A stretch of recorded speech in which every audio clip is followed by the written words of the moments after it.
हिंदुस्तान का जो फ्यूचर है उसको डैमेज किया जा रहा है। Political finance, stock market, Adani ji के बीच में जो नेक्सस है ये देश के लिए खतरनाक है। रिटेल इन्वेस्टर्स के लिए खतरनाक है, उनको चोट लगेगी पक्का लगेगी, मैं आपको बता रहा हूं। मगर उससे आगे भी ये देश की सिक्योरिटी के लिए खतरनाक है, देश के विकास के लिए खतरनाक है। हमारे लिए main stakeholder retail investor है। इसलिए माधवी बुच की बात हमने की कि उनका काम रिटेल शेयर होल्डर को बचाने का है, प्रोटेक्ट करने का है, और वो नहीं कर रही है। और ये पूरा जो चेक्स एंड बैलेंसेस का सिस्टम है, प्रोटेक्शन का सिस्टम है रिटेल इन्वेस्टर का, ये खत्म हो गया है। ये सब बिना मतलब प्रधानमंत्री जी के या बिना सरकार के किया नहीं जाता।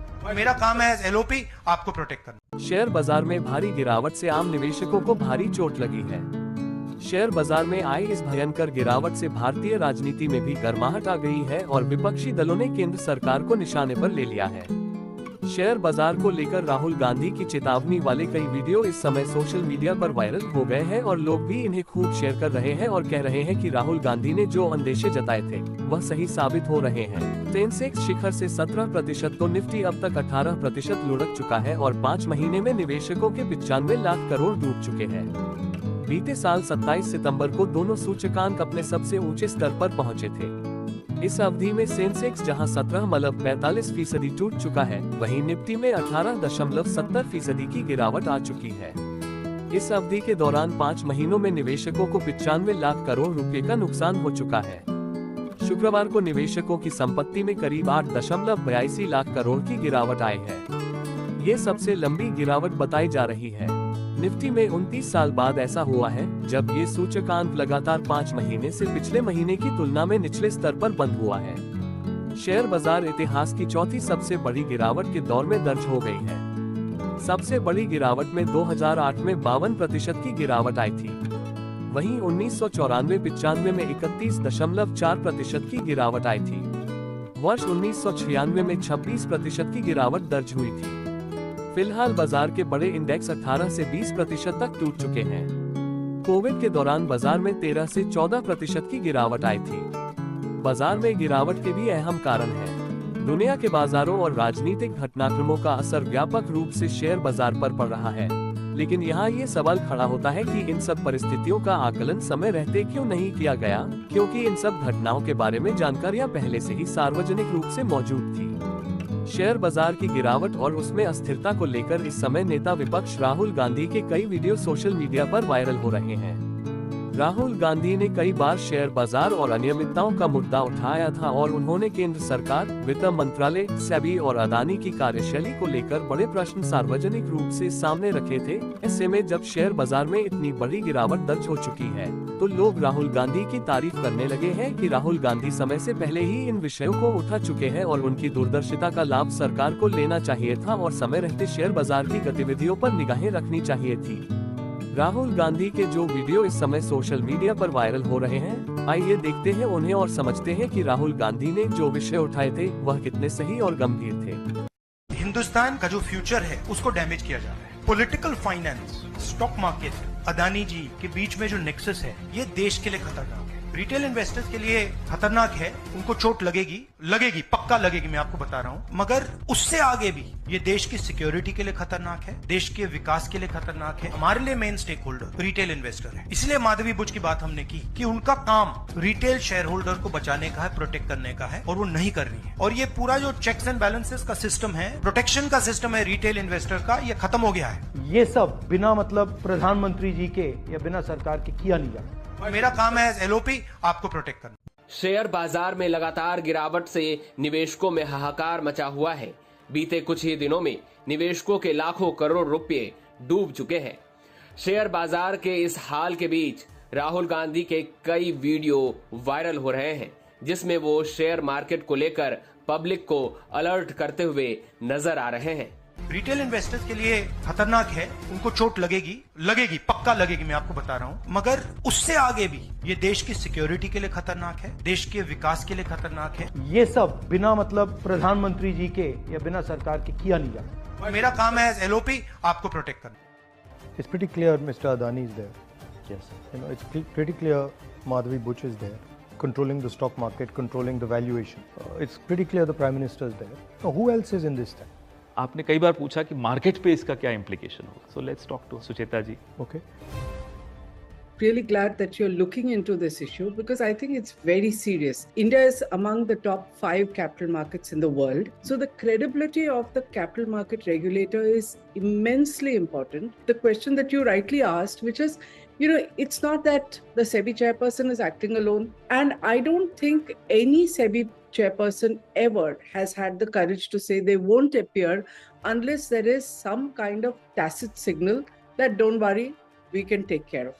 And the really interesting thing is that all the BJP members are fully aligned with the lady without even knowing, allowing her to come, without even asking any questions. They are saying, how dare you call her? Which to us is just completely bizarre because the PSC has every right to call her and listen to her in a neutral fashion. I think what they're doing is a lot of damage to the country and the credibility of the capital market. How do you feel, this type of lack of transparency is going to end up harming the retail investor? The risk primarily is that the bigger you are, the more powerful you are not accountable. Because anybody who says that we are in a system where the SEBI chairperson is not accountable, you didn't disclose, you didn't recuse, you can't ask us. It is bound to come up. And when that happens, when there is no disclosures, who's affected? The retail investor. Because the retail investor has the least knowledge. The retail investor is only trading on the basis of what is eventually out there in the media. He or she are supposed to see through the planting by influencers, what is not there, and then make a decision about what to invest in and what not to. Today I was going to the physio in the morning. Right. And my security guy said to me, listen, what's going on in the stock market? He was feeling that we are entering a space of risk. Right. And I'm pretty certain that he's a salaried guy. There are millions of people like that in India. And That's right. you've been doing the press conferences, Thanks. but some new imaginative way of doing this. So that we put the message across to young people who are actually risking themselves. Because if this thing goes sideways, then they're going to get hurt. So that's why I'm pestering you. But if we can think about it in a innovative, smart way, which I know you can do. Who are we protecting? We are trying to protect the interest of all these millions of investors, retail investors.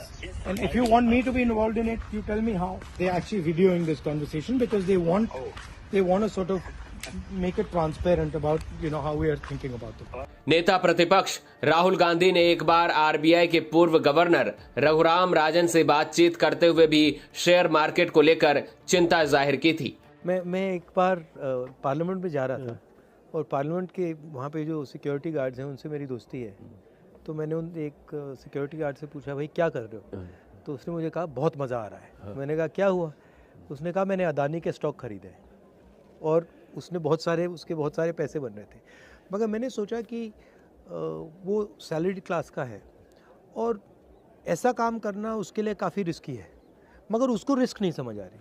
Stock market बढ़ती जा रही है और मैं देखता हूँ, TV पे देखता हूँ कि एडवर्टीजमेंट्स आते हैं कि भैया स्टॉक मार्केट में इन्वेस्ट करो, और जो सॉर्ट ऑफ रिलेटिवली फाइनेंशियली कमज़ोर लोग हैं वो भी इसमें अभी स्पेकुलेट कर रहे हैं, तो इसमें काफ़ी रिस्क होता है। दरअसल पिछले साल लोकसभा चुनाव के नतीजों के बाद राहुल गांधी ने प्रेस कॉन्फ्रेंस करके शेयर मार्केट का मुद्दा उठाया था। उन्होंने पीएम मोदी और गृह मंत्री अमित शाह पर सीधे आरोप लगाते हुए कहा था कि उन्होंने निवेशकों को शेयर बाजार में पैसा लगाने के लिए कहा और फिर उसके बाद शेयर मार्केट गिर गया। 6 जून को राहुल गांधी ने प्रेस कॉन्फ्रेंस की थी। बड़ी इंपॉर्टेंट चीज के बारे में आपको कहना चाहते हैं। पहली बार हमने नोट किया कि चुनाव के समय प्रधानमंत्री ने, होम मिनिस्टर ने और फाइनेंस मिनिस्टर ने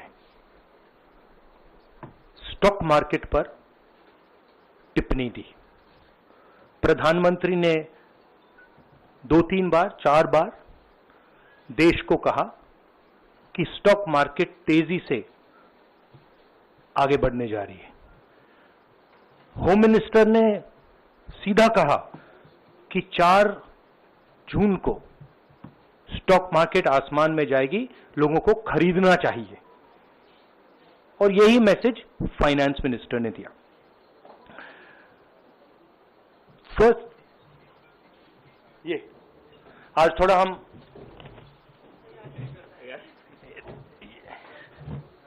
तो ये क्रोनोलॉजी है। अमित शाह कहते हैं बाय शेयर्स बिफोर 4 जून। 19 में नरेंद्र मोदी जी कहते हैं stock market will break records on June 4। फिर 28 मई को रिपीट करते हैं। 1 जून मीडिया झूठे एग्जिट पोल रिलीज करती है। बीजेपी का ऑफिशियल जो इंटरनल सर्वे था वो उनको 220 सीट दे रहा था। तो ये इंफॉर्मेशन बीजेपी के लीडर्स के पास था। इंटेलिजेंस एजेंसीज ने 200 और 220 के बीच में सरकार को बताया था कि उनकी सीट्स आ रही हैं। 3 जून को स्टॉक मार्केट सारे रिकॉर्ड तोड़ देता है और 4 जून को खटाक से स्टॉक मार्केट अंडरग्राउंड चला जाता है। और इसी तरह के कई वीडियो सोशल मीडिया पर वायरल हो रहे हैं और यूजर सरकार से सवाल पूछ रहे हैं। 31 मई massive stock activity, more than double what was there on 30th, more than double what was there on 29, 28। ये अनोमली देखिए। ये कौन लोग हैं? ये वो लोग हैं जो जानते हैं कि कोई ना कोई घपला हो रहा है।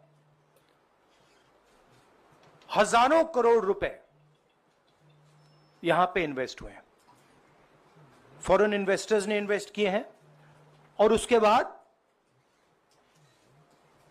30 लाख करोड़ रुपए का लॉस होता है। किसका लॉस होता है? रिटेल इन्वेस्टर्स का लॉस होता है। तो ये जो आप देख रहे हैं हिंदुस्तान की स्टॉक मार्केट की हिस्ट्री का सबसे बड़ा स्कैम है। पहली बार हमने नोट किया कि चुनाव के समय प्रधानमंत्री ने, होम मिनिस्टर ने और फाइनेंस मिनिस्टर ने स्टॉक मार्केट पर टिप्पणी दी। प्रधानमंत्री ने 2-3 बार, 4 बार देश को कहा कि स्टॉक मार्केट तेजी से आगे बढ़ने जा रही है। होम मिनिस्टर ने सीधा कहा कि 4 जून को स्टॉक मार्केट आसमान में जाएगी, लोगों को खरीदना चाहिए। और यही मैसेज फाइनेंस मिनिस्टर ने दिया। फर्स्ट, ये आज थोड़ा हम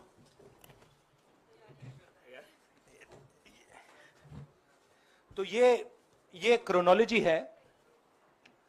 अमित शाह कहते हैं by shares before 4 June.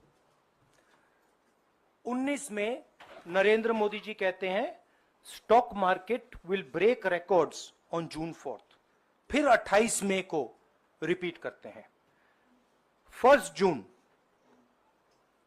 Media झूठे एग्जिट पोल रिलीज करती है। बीजेपी का ऑफिशियल जो इंटरनल सर्वे था वो उनको 220 सीट दे रहा था। तो ये इंफॉर्मेशन बीजेपी के लीडर्स के पास था। इंटेलिजेंस एजेंसीज ने 200 और 220 के बीच में सरकार को बताया था कि उनकी सीट्स आ रही हैं। 3 जून को स्टॉक मार्केट सारे रिकॉर्ड तोड़ देता है और 4 जून को खटाक से स्टॉक मार्केट अंडरग्राउंड चला जाता है। फर्स्ट ये आज थोड़ा हम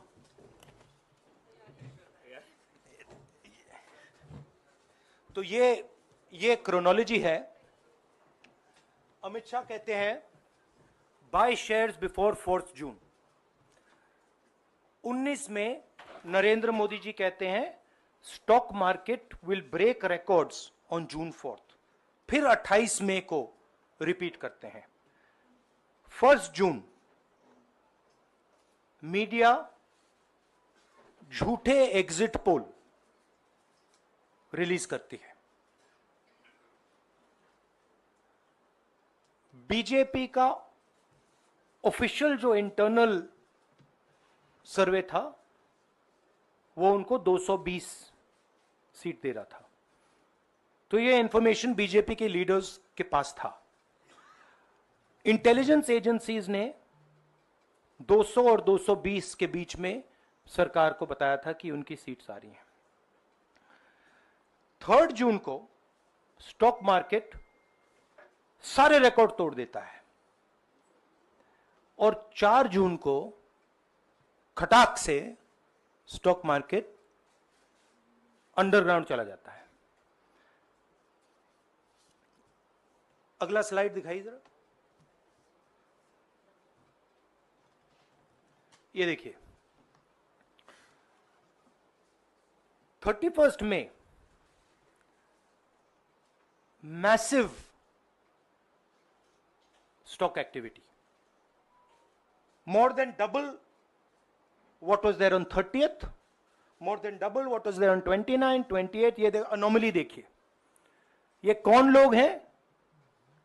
ये वो लोग हैं जो जानते हैं कि कोई ना कोई घपला हो रहा है। हजारों करोड़ रुपए यहां पे इन्वेस्ट हुए हैं, फॉरेन इन्वेस्टर्स ने इन्वेस्ट किए हैं और उसके बाद 30 लाख करोड़ रुपए का लॉस होता है। किसका लॉस होता है? रिटेल इन्वेस्टर्स का लॉस होता है। तो ये जो आप देख रहे हैं हिंदुस्तान की स्टॉक मार्केट की हिस्ट्री का सबसे बड़ा स्कैम है और इसके बारे में हम कुछ सवाल पूछना चाहते हैं। पहला सवाल, why did PM&HM give specific investment advice to the 5 crore families investing in the stock market? Is it their job to give investment advice? Second, why both interviews were given to the same media house owned by the same business group, which is also under SEBI investigation for manipulating stock market?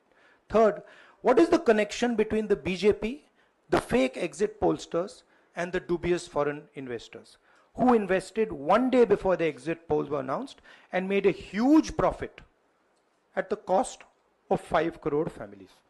We demand a JPC into this. We are absolutely convinced that this is a scam. Somebody has made thousands of crores of rupees at the cost of Indian retail investors, and the Prime Minister and the Home Minister have given an indication to buy. You know, today I was going to the physio in the morning. Right. And my security guy said to me, listen, what's going on in the stock market? He was feeling that we are entering a space of risk. Right. And I'm pretty certain that he's a salaried guy. There are millions of people like that in India. And you know, you've been doing the press conferences, but some new imaginative way of doing this, you know, so that we put the message across to young people who are actually risking themselves. Because if this thing goes sideways, then you know they're going to get hurt. So that's why I'm pestering you. But you know, if we can think about it in an innovative, smart way, which I know you can do. Who are we protecting? We are trying to protect the interest of all these millions of investors, retail investors. And if you want me to be involved in it, you tell me how. They're actually videoing this conversation because they want to sort of make it transparent about how we are thinking about it. I'm so glad I didn't gossip about anyone. Well, okay, thank you. I should have warned you before. Okay. Right. Okay. Thank you.